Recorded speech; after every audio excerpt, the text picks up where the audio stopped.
Good afternoon, sir. Nagula na abi di sa amon sir anda na nagtilha.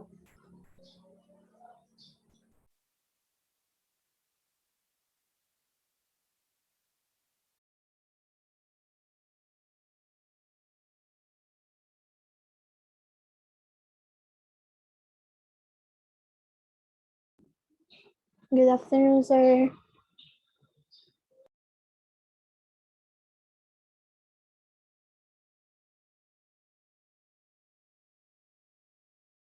Hello, good afternoon.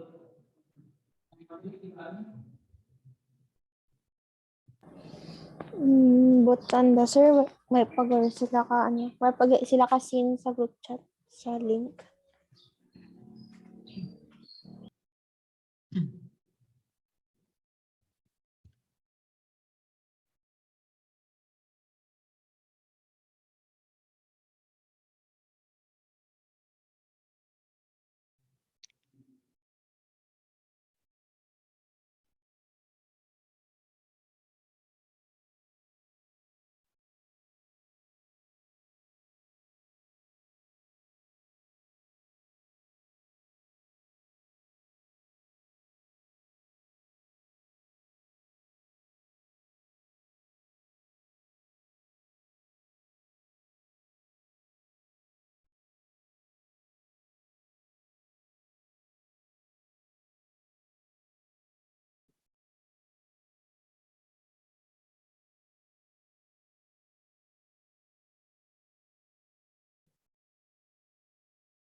Okay, so we will discuss the our part 2 and 3 of our module. So dito na tayo sa trigonometric substitutions. Let me share my screen.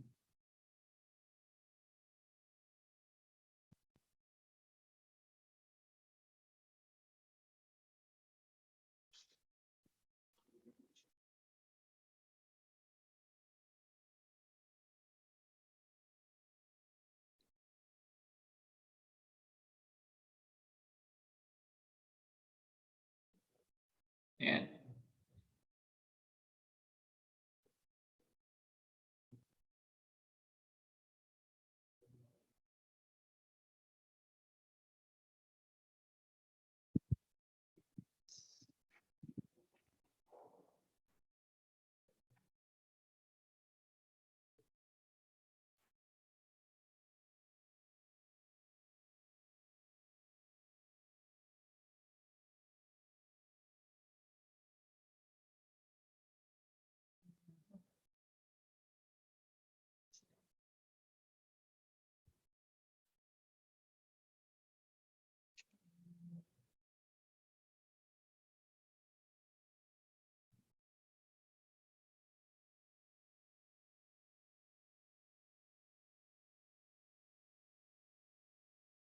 And so we will include the although we already discussed the trigonometric integration,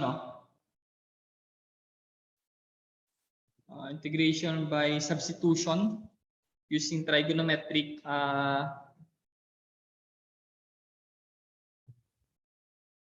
in module 2.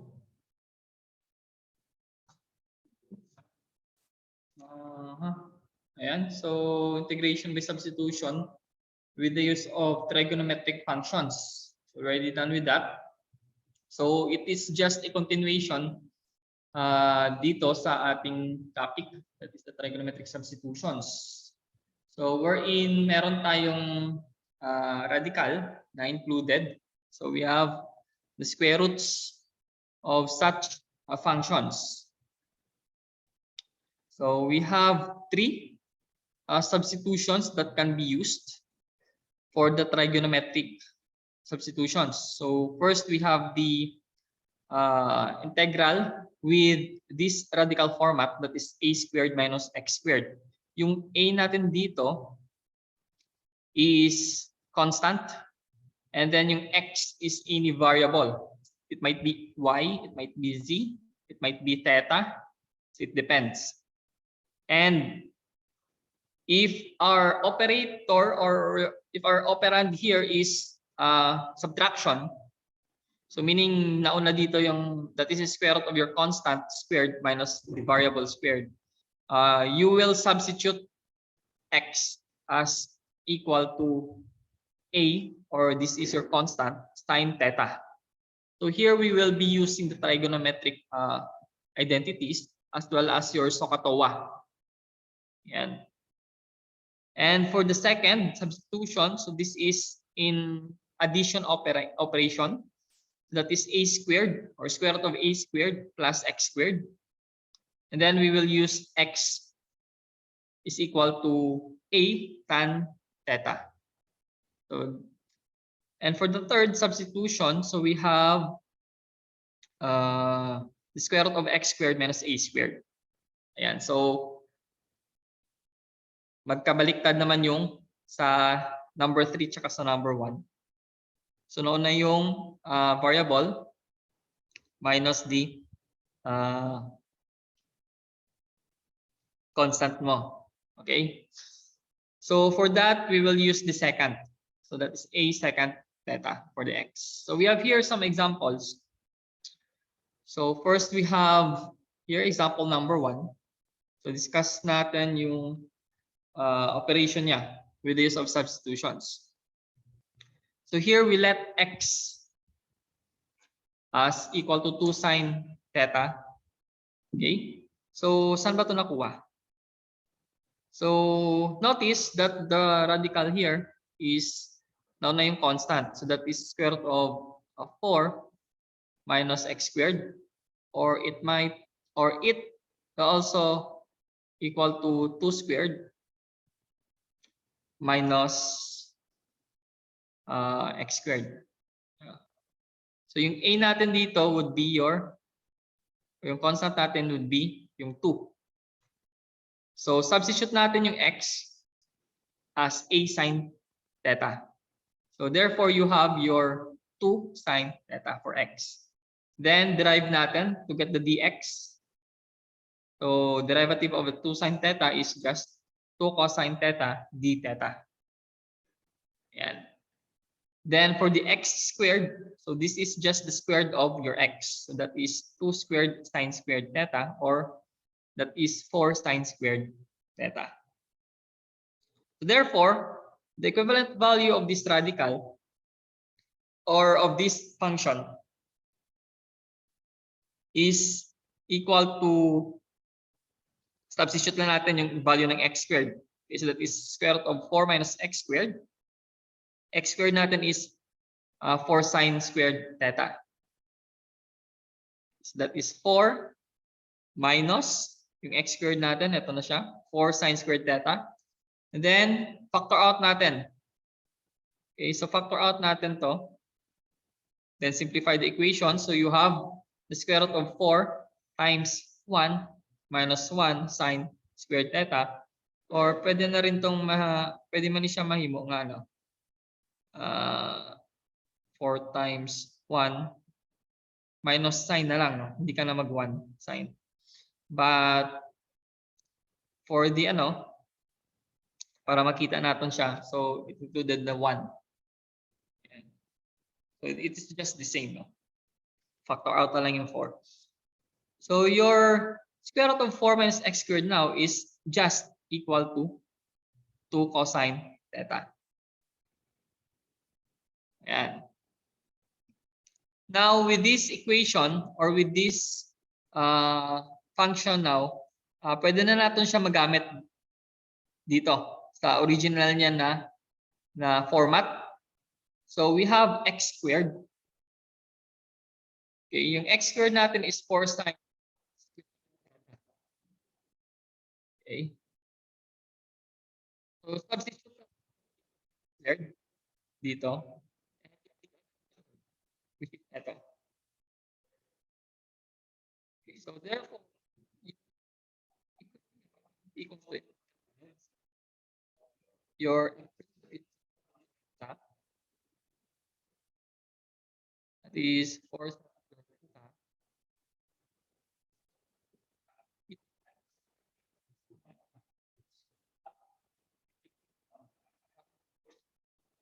original na format niya. In that case, makuha natin ang integral sa ato nga example. So that is dx multiplied by your 2 cosine theta d theta. So ito na yung dx mo, no? So multiply lang, and then yung value ng square root of 4 minus x squared, or that is 2 cosine theta. Yan, so ito na siya. So this is your original format now. So your integral of x squared dx over square root of 4 minus x squared is just equal to integral of 4 sine squared theta. Ito yung x squared mo, or ito yung x mo, x squared. And then ito naman yung dx mo. Yan. All over by yung equivalent value ng 4 minus x squared. Ito, cosine theta. Then simplify natin. So makancel out to. Matitira na lang is 4 sine integral of 4 sine squared theta over, wala na. Ito na lang yung matitira. So meron pa tayong d theta dito. Then with the rules, no? So constant, labas natin dito. So your format now will be 4 integral of sine squared theta d theta. And it can be solved using by case number 3 sa group 1 sa previous discussions natin. That is the equivalent. Equivalent ng sine squared theta d theta is just equal to yung sa group 1 case 3. So this is just equal to 1/2 minus 1/2 cosine 2 theta.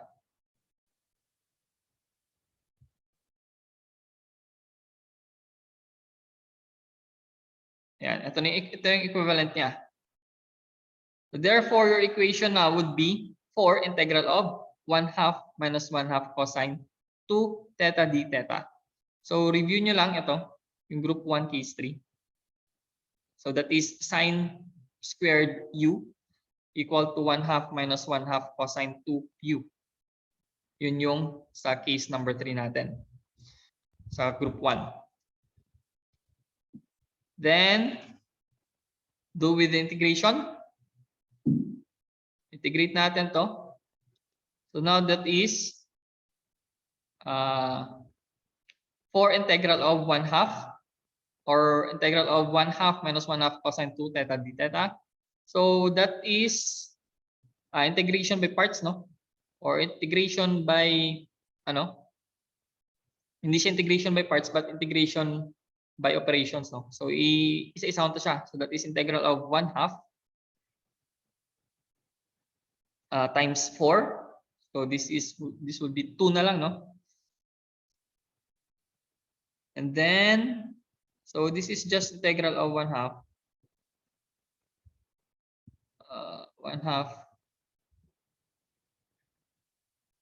minus integral of, so may 4 pa rin dito.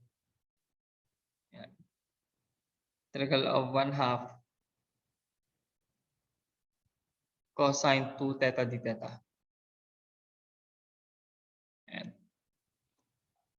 so to simplify the equation, you have now this function. So that is 2 integral of 1 d theta minus 2 integral of cosine 2 theta d theta. So actually, ginano lang ni siya, factor out ang 4. So it might be 2 times 2 dito sa labas. Ayan. So you have 2 integral of 1 d theta minus 2 integral of cosine 2 theta d theta. Now we can let integration by substitution tayo. So u natin would be 2 theta for this case dito. And then the du here is just equal to d theta over 2. Or your d theta it would be equal to 1/2 du. Or this is just your du over 2. And then to simplify this one, so integrate natin. So this is just integral of 1. So 1 lang ni siya. Or simply, this is just theta. Or you now have 2 theta minus the integral of cosine 2 theta d theta. So that is your sine 2 theta. So therefore, you have your negative sine 2 theta plus c. Ayan. But with the use of trigonometric identities, no? So we can conclude that 2 theta minus sine 2 theta plus c is just equal to 2 theta minus 2 sine theta cosine theta. Ito.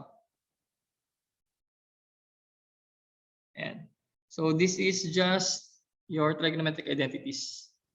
Now for the trigonometric substitutions, so since our final equation or final function is in theta, so kailangan natin siya ibalik sa original format niya na x na variable dito.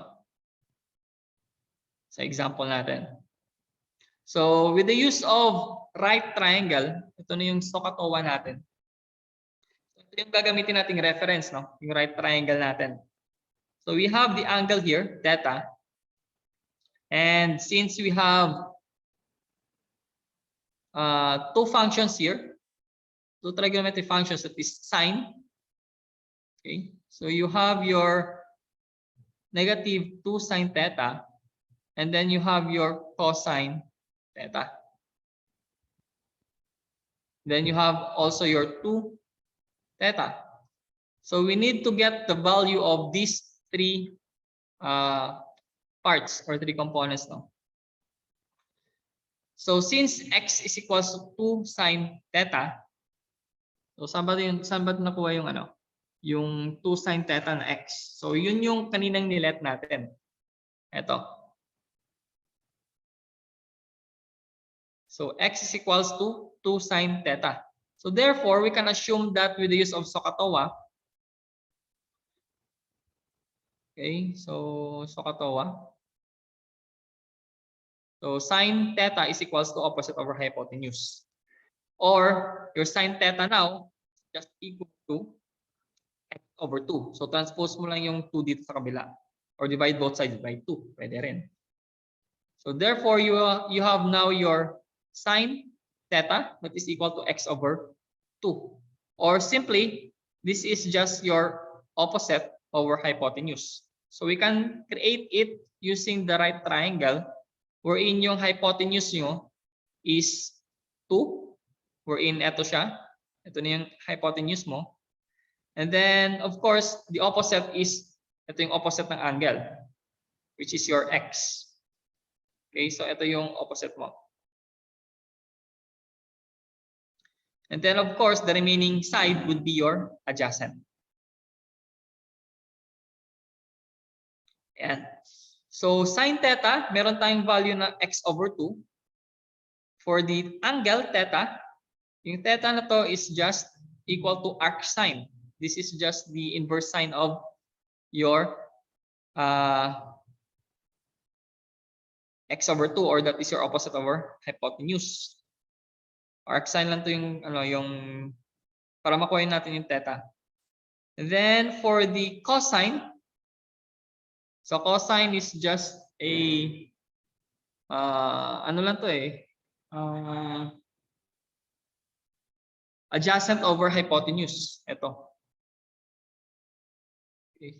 So your cosine is adjacent, or that is square root of 4 minus x squared over 2. That is your hypotenuse. So with this,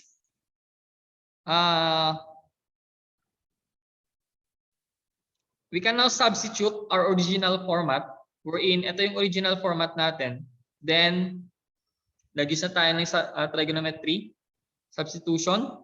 So, pa-plug in na lang natin yung value. So, that is 2. Then, replace natin yung value ng theta. What is theta? Theta is arc sine x over 2. So, this is your theta now. Arc sine x over 2 minus 2 sine theta. So, your 2 sine theta now is 2 times sine theta. So, ito yung x over 2. Ito siya. Multiplied by cosine theta, which is your square root of 4 minus x squared over 2. Or this is your cosine theta. Then, plus c. Then, to simplify this equation, so that is 2 arc sine of x squared or x over 2 minus, so multiply na natin. So cancel out yung 2 dito. Pagka-cancel out na lang siya, mabili na lang is x squared of 4 minus x squared over 2. Then plus the constant. So this is your final answer. Yan. So questions, clarification. Before we proceed with another example. May pamangkot?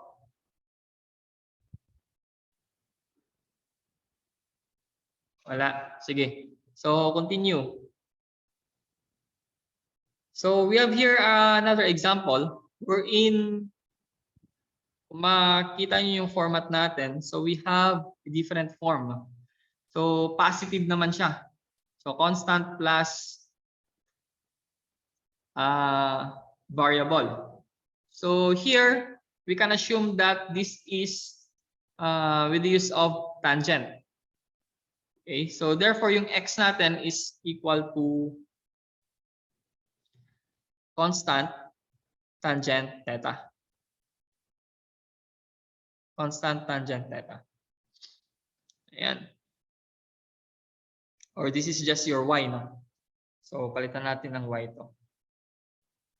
Sabay yung bura. Pambura. So, this is your y. Or ito na siya. Y is equals to 4 tan theta. A natin dito is 16. Therefore, yung a squared natin is 4. Yan. Or 4 squared. Diba?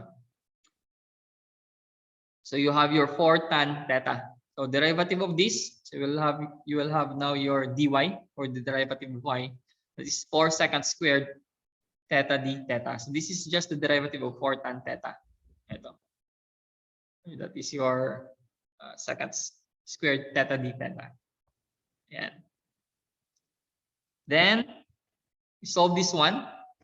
So that is square root of 16 theta. So 16 then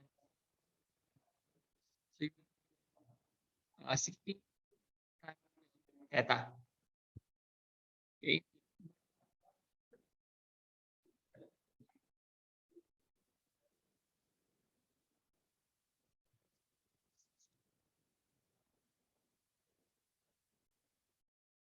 Okay, so this is your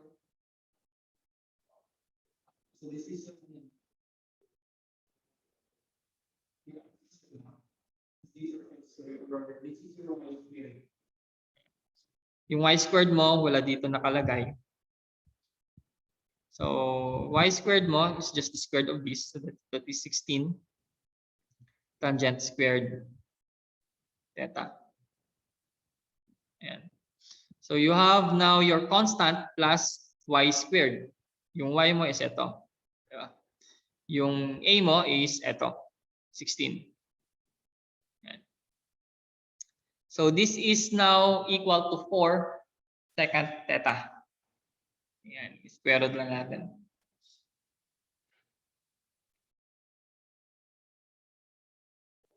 So there, the integral of dy over square root of 16 plus y squared is just equal to the integral of, substitute na natin value ng dy, that is 4 second squared theta d theta.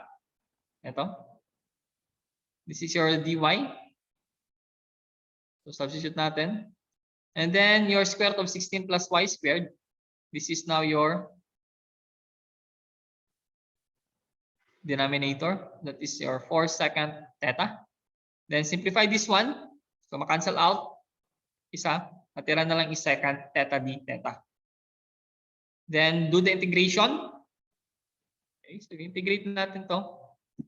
So that is equal to ln times the absolute value of second theta plus tangent theta plus c. So do this with integration. Integrate na natin. Pag meron ka ng final format, we can use now the right triangle as our reference. So again, we use the SOHCAHTOA. But take note that here we have tangent, di ba? That is opposite over adjacent. Pero ano yung ano nito? Kabaliktaran nito. So you have your cosine. Ito, di ba? Tingnan muna natin ha. So we have y that is equal to 4 tangent theta. Or your tangent theta now is just your y over 4. So therefore, you can assume, or we can now assume that the opposite side is y. And then yung adjacent natin is 4. So you can now plot your 4 here and then your y here. Ito na yung y mo, which is the opposite of the angle. And the remaining part, which is your hypotenuse, will be your square root of 16 plus y squared. Okay. So this is now your right triangle na reference. Okay. So from the triangle, di ba? So makakuha kita sang cosine theta, which is 4 over square root of 16 plus y squared. Pero kung kuha tayo reciprocal, so review niyo yung trigonometric identity. So that is equivalent to secant theta. Wherein yung secant theta natin is just equal to 1 over cosine theta. So this is just the reciprocal of your cosine theta. Wherein yung cosine theta natin is 4 over square root of 16 plus y squared. So take the reciprocal with that. Bilis karon mo lang. You will have your square root of 16 plus y squared over 4. So this is your secant theta. So nakuha na natin yung secant theta and yung tangent theta. Yung tangent theta natin is y over 4. Yung secant theta natin is 4 over square root of 16 plus y squared over 4. So plug lang natin, substitute natin. That is your ln, absolute value of square root of 16 plus y squared over 4 plus y over 4. Ito yung tangent mo. And then ito naman yung secant theta mo. Ito yung tangent theta. Yan of course plus c. Then simplify this one. So same lang naman yung denominator. So you can simply have this answer. So ito na yung final answer mo. Simplify mo. That is ln of square root of 16 plus y squared plus y plus c. Ayan. Okay. So question so far? May question? Naintindihan?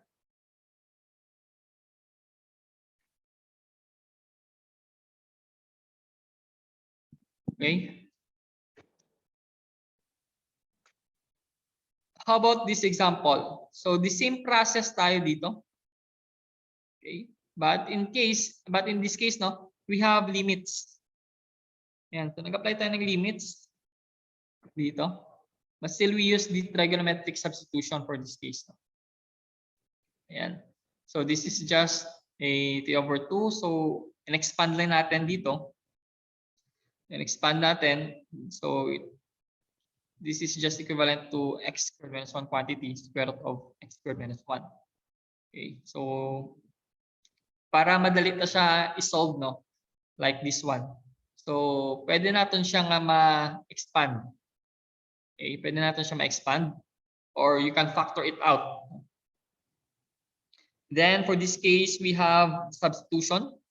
So for our x here, we have 1 second theta. Okay, so this is x.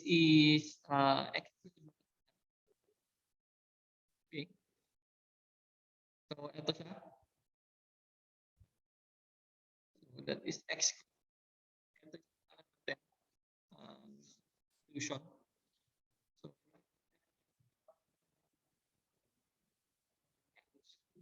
equal to theta.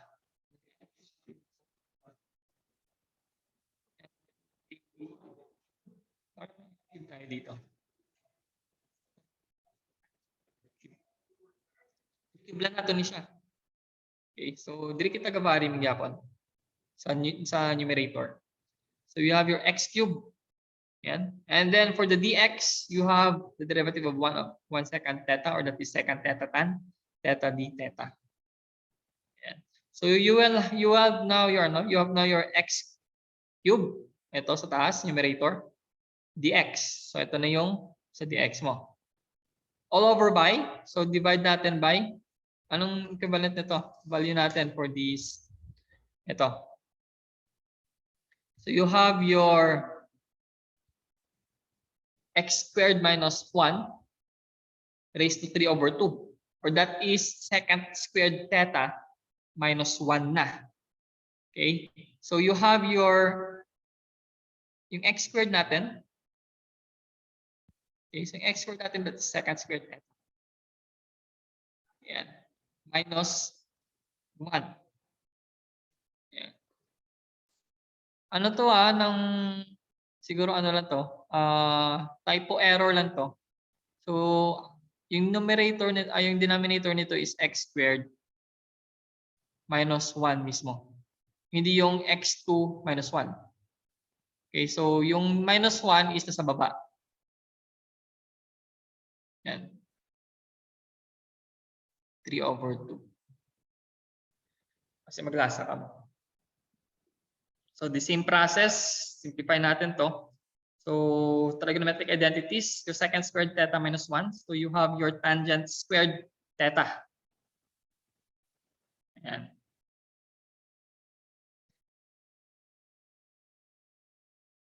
Then, of course, this is raised to 3 over 2 magyapon aton power.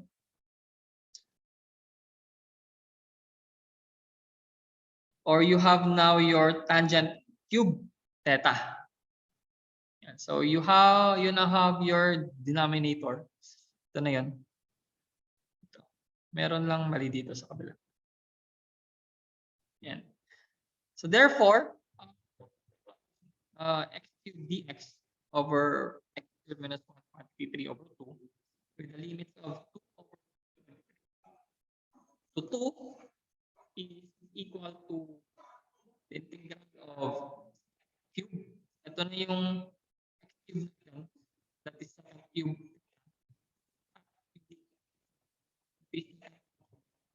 d over by tangent cube theta. Yan, ito yung denominator natin. Then simplify this one. So, wala to, matira na lang is tan squared.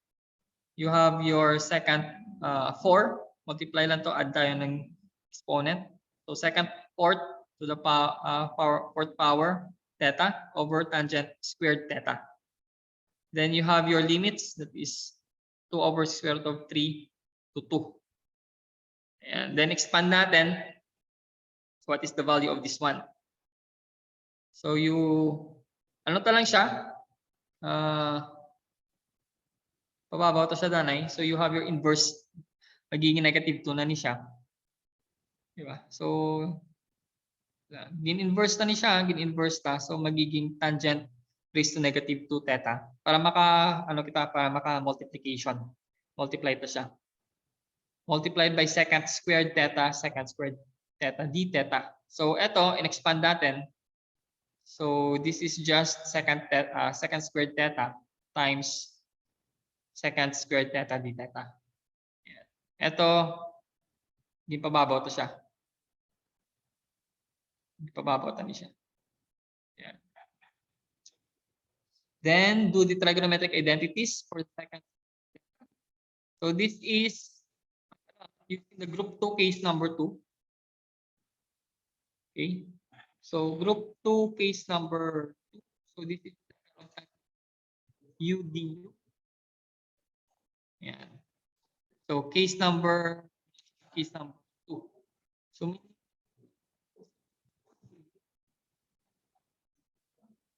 is just equal to 1.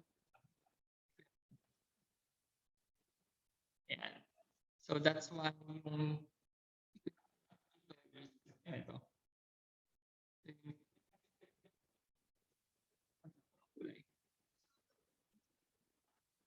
Ito, with the use of group is equal to ito. Yan. Then simplify. Then of course follow the integration. So substitution tayo, we let u as tangent theta. And du natin would be secant theta d theta. So this is just derivative of tangent theta. Yan. Then ano na yung tira dito? So we can assume that this is now your substitute natin yung value ng ng u tsaka yung du dito. So you have now your tangent theta. So that is u raised to negative 2. Ito na yung tangent theta mo. Multiplied by 1 plus ito. 1 plus u squared. Then of course yung natira that is secant squared d theta is your this is just your du. So you have now your new format. Ito na yung new format mo, that is integral of u minus u raised to negative 2 multiplied by 1 plus u squared du. Or multiply natin. So simplify natin the equation, that is u raised to negative 2 plus 1. Okay, plus 1 du. And then we can now use the limits. Okay, we can now use the limits. So original format na natin, balik natin siya. So you have your negative 1 over tangent theta. Yung u natin is tangent theta, di ba? Ito. So binalik lang natin siya. Plus tangent theta. Yung limits natin is apply pa rin, that is a to b. Okay, a to b. Then with the use of trigonometric identities, so katawa na tayo. So here our x is equal to, balik tayo sa taas, 1 over secant theta. Diba? Pero wala namang secant theta dito. But we can use the trigonometric identities that would be equivalent to cosine theta. Okay, wherein ito yung inverse ng secant. Diba? So if yung secant theta natin is x over 1, based dito, no? So x over 1 siya. Therefore, yung cosine theta natin is 1 over x. And for this case, we can now have our adjacent. Ito yung adjacent natin. Kasi SOHCAHTOA. And then, ito yung hypotenuse. So therefore, your adjacent is 1. Then your hypotenuse is x. And then, the remaining part would be your opposite. Or that is a square root of x squared minus 1. So saan ba ito nakuha yung x squared minus 1? So ito yung original na format, no, natira. Saan ba ito nanggaling? Dito sa class. Ito. Yan, ito siya.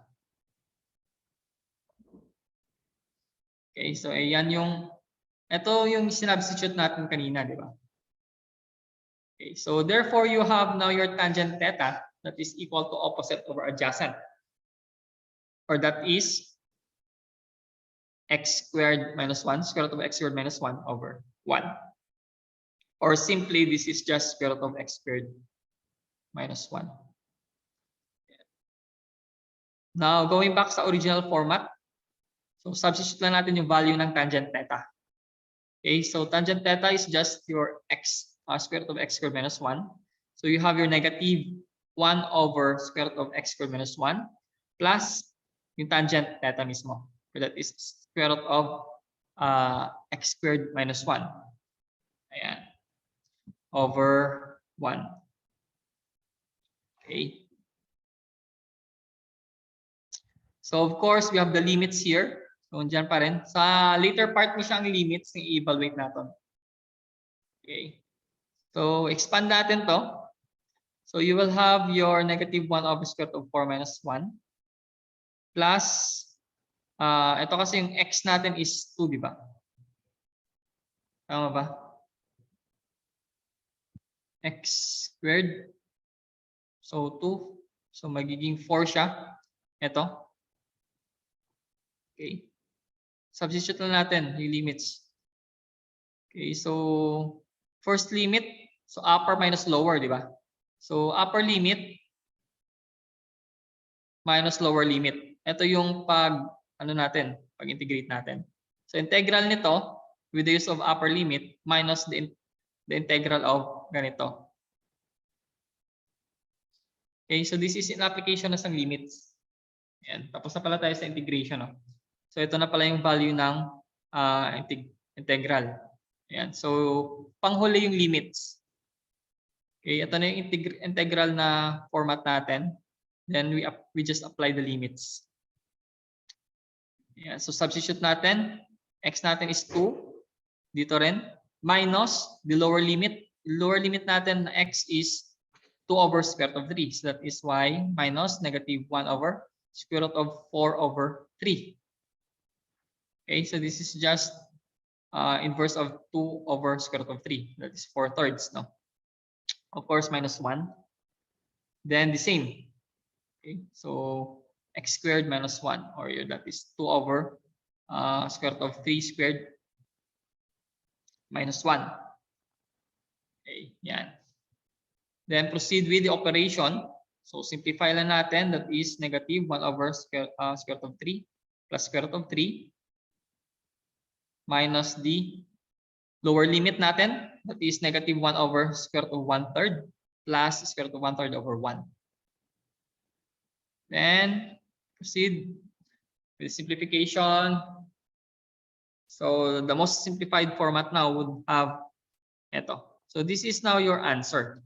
Ito na yung integral of x cubed dx over x squared minus 1 quantity 3 over 2 with the limits of 2 over square root of 3 to 2. Ayan. So this is your final answer. Medyo maunti lang siya if you have no basic idea when it comes to trigonometric identities and properties of some radicals. Ayan. So you have your exercise here. So try to solve that one. I think it's just in yung Neo LMS. Instructions are posted in Neo LMS, no? Okay, now we will proceed to the last topic, integrals involving quadratic expressions. Yeah, so ano lang tayo?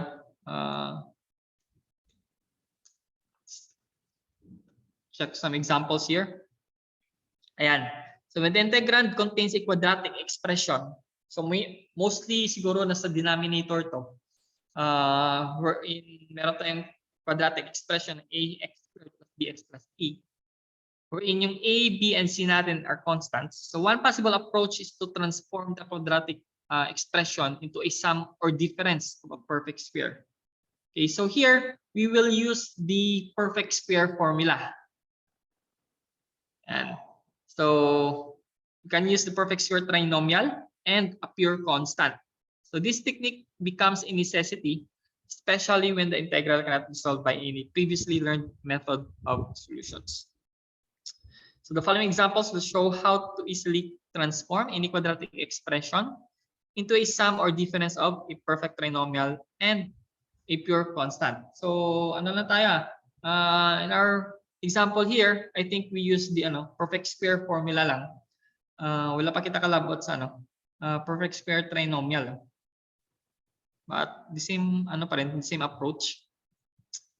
Okay, so bilisan na natin. We have here that is x squared plus tx plus 5. Okay, so how can we evaluate this one with use of trigonometry? With the use of quadratic expression. Yan. So evaluate natin to. So here we factor out, no? So factor out natin to. Ayan. So ano yung pwede nating i-replace dito, idagdag natin dito sa factor out natin. So we can obtain it, no? So kunin natin yung coefficient ng x. Then divide natin by 2. So yung coefficient natin dito ng x is 3, di ba? And then that is 3/2. So square natin yung 3/2, we get the last part. You have your 9/4.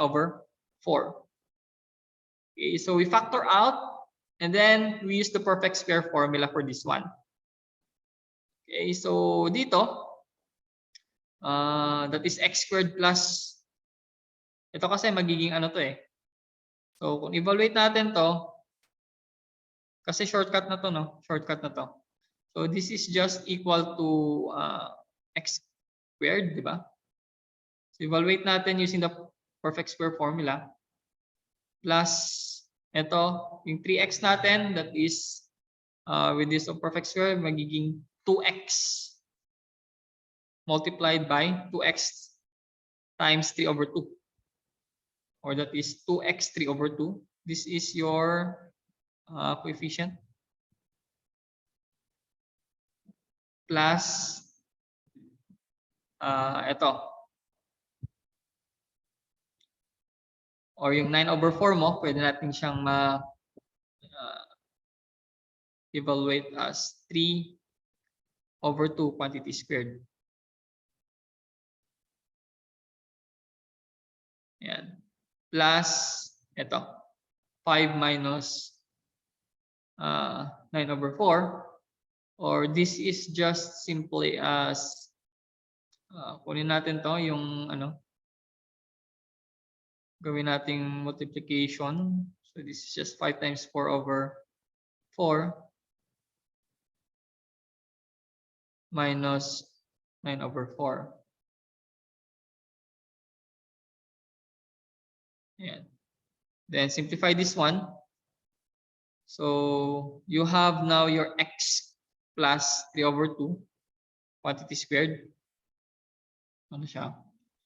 And then this one, it is 5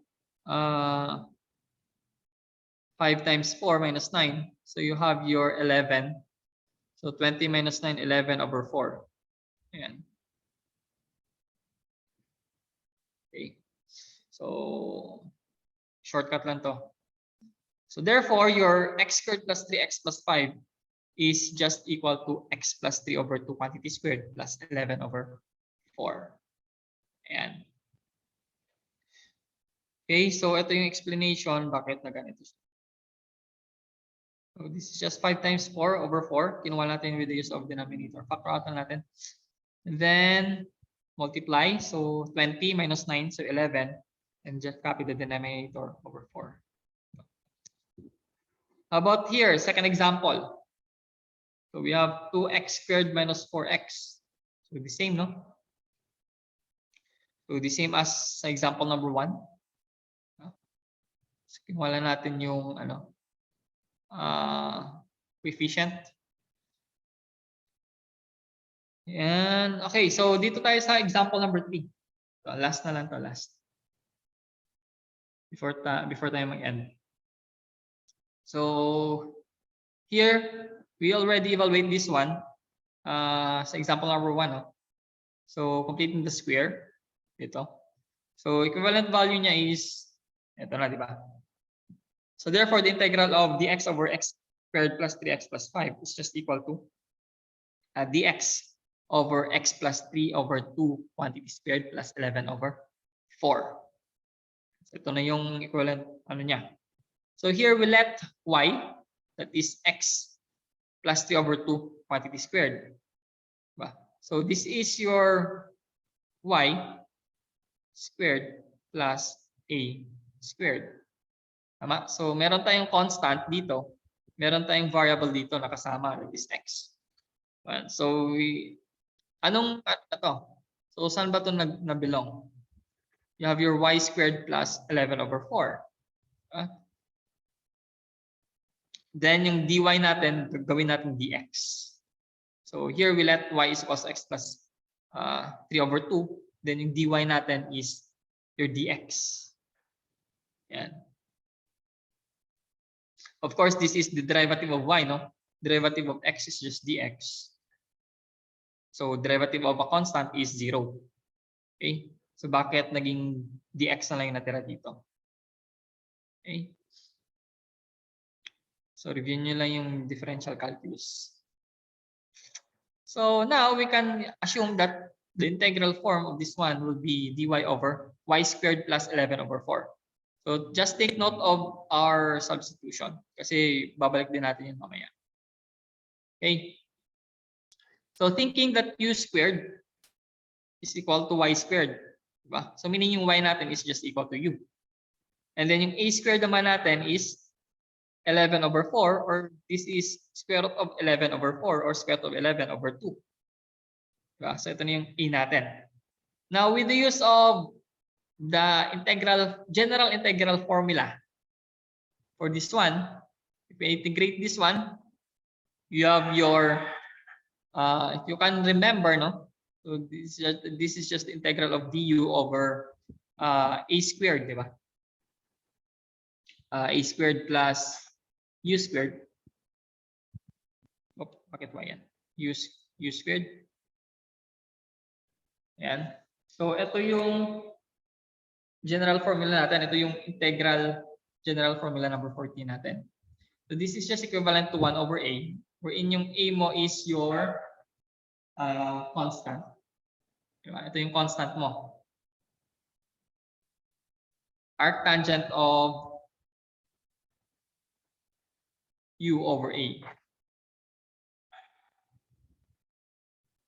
plus c. So substitute lang natin yung value ng ito. So you have your general formula. Ito na siya. So yung dy natin over y squared plus 11 over 4 is equal to, ito na siya. So 1 over a, yung a natin is square root of 11 over 2. So that is 1 over square root of 11 over 2. Arctangent of or inverse tangent of y, yung u natin is y over a, or that is square root of 11 over 2 plus c. Yan. So ito pwede na ito maging answer. Pero pwede pa siya ma-simplify, di ba? Kasi you have your 1 over something here, 1 over square root of 11 over 2. So transpose mo lang siya, magiging 2 over square root of 11 arctangent of 2y over square root of 11 plus c. Yan. So ibabalik pa rin natin yung value ng y. Ayan. So hindi pa siya ito pala yung general format, pero hindi pa siya yung final answer. Ayan. So meron pa tayong value ng y dito kasi yung given pala is nasa x, di ba? Yung given natin na variable is in dx or in x. So meaning naka-y pa lang tayo. So substitute natin back yung value ng y, which is x plus 3 over 2. Ito. Yan. So your final answer would be equal to, ito na, 2 over square root of 11 arctangent of 2 times yung value ng y. That is x plus 3 over 2 over square root of 11 plus c.